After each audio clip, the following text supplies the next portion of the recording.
يسعد لي أوقاتكم يا أحلى عيلة. طبقنا لليوم مع شوق الجماهير هو ملوخية بالدجاج، طريقة سهلة بيتقدم جنبها رز مفلفل.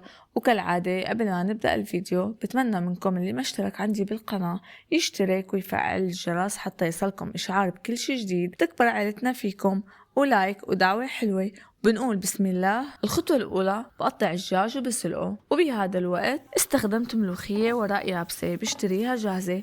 بنقعها بمي لمدة 5 دقايق، بغسلها منيح وبصفيها، وبطنجرة بضيف معلقة سمنة كبيرة، وبنزل الملوخية وبقلبها 3 دقايق والدجاج استوى.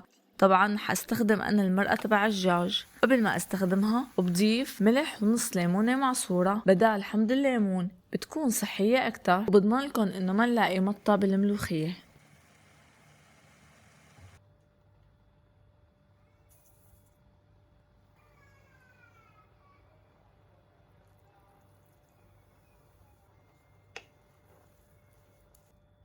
وبعدها بصب مرقة الدجاج حتى تغمر 3/4 الكمية، وبتركها ربع ساعة. هون ورقة الملوخية بلشت تستوي، وبحركهم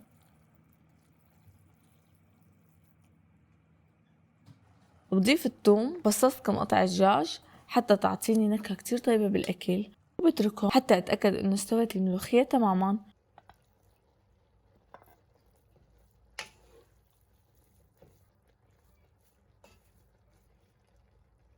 وبضيف كزبرة خضراء مفرومة، وبطفي النار تحتها. هي غدانا جاهز. متأكدة إنه هي أسرع طبخة ملوخية شفتوها بحياتكم. وبالعافية. بتمنى فيديو اليوم يعجبكم وطريقتي تكون سهلة، ودمتم سالمين في رعاية الله.